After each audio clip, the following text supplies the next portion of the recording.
Alors, rebonjour. Euh, Durant l'enregistrement précédent concernant l'exercice 4, j'avais oublié de vous parler d'une chose plus ou moins importante. Donc c'est pour ça que je fais ce supplément, si vous voulez, d'enregistrement. Alors, qu'est-ce qu'on avait dit tout à l'heure? On avait dit que dans le cas d'une transformation réversible, le delta S créé est égal à 0. Ça veut dire que vous avez uniquement le delta S échangé. Ça veut dire que vous avez uniquement un échange d'entropie ou bien un échange de désordre avec le milieu extérieur. Par contre, dans le cas d'une transformation irréversible, vous avez et l'entropie échangée et vous avez aussi l'entropie créée. Vous avez et l'entropie échangée et l'entropie créée. Il y a une entropie qui se crée intrinsèquement au sein du système. Alors, je vous donne un petit exemple. Ce n'est pas un exemple très rigoureux, si vous voulez. C'est un exemple qu'il faudra prendre avec des pincettes, mais ça va vous permettre de mieux assimiler le concept d'entropie. Alors, imaginez qu'une personne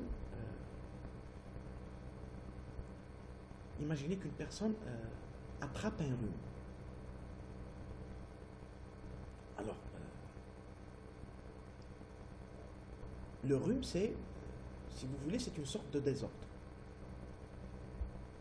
Donc, au bout d'une semaine, la personne, elle va se rétablir. Alors, c'est réversible, n'est-ce pas? La personne a retrouvé son état de bonne santé, son état initial.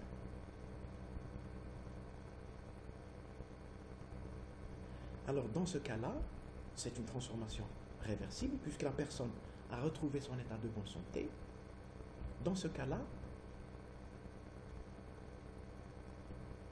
il y a eu uniquement échange de désordre avec le milieu extérieur. Il n'y a pas eu de désordre qui s'est créé au sein du métabolisme de la personne. C'est pour ça que la transformation est réversible. Si la transformation est réversible, c'est parce qu'il n'y a pas eu d'entropie créée au sein de la personne. Donc, dans ce cas, il y a eu uniquement échange d'entropie avec le milieu extérieur. Il y a eu uniquement échange de désordre avec le milieu extérieur. Il n'y a pas eu d'entropie créée au sein de la personne. Donc, l'entropie créée est nulle. C'est pour ça que la transformation est réversible. C'est pour ça que la personne a retrouvé son état initial, son état de bonne santé. Maintenant, imaginez qu'une personne tombe malade,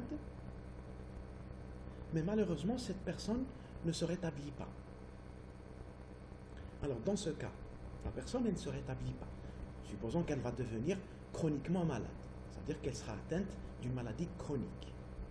Alors, ici, c'est irréversible. La personne n'a pas pu trouver, ou bien ne pourra pas trouver son état initial de bonne santé.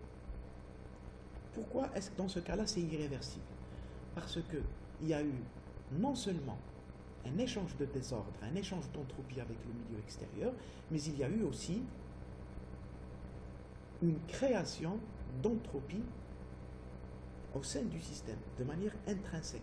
Intrinsèquement, il y a eu création d'entropie, il y a eu création de manière intrinsèque d'entropie au sein du métabolisme de la personne en question.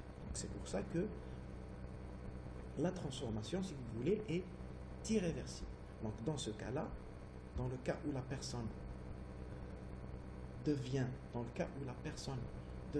chroniquement malade, ici,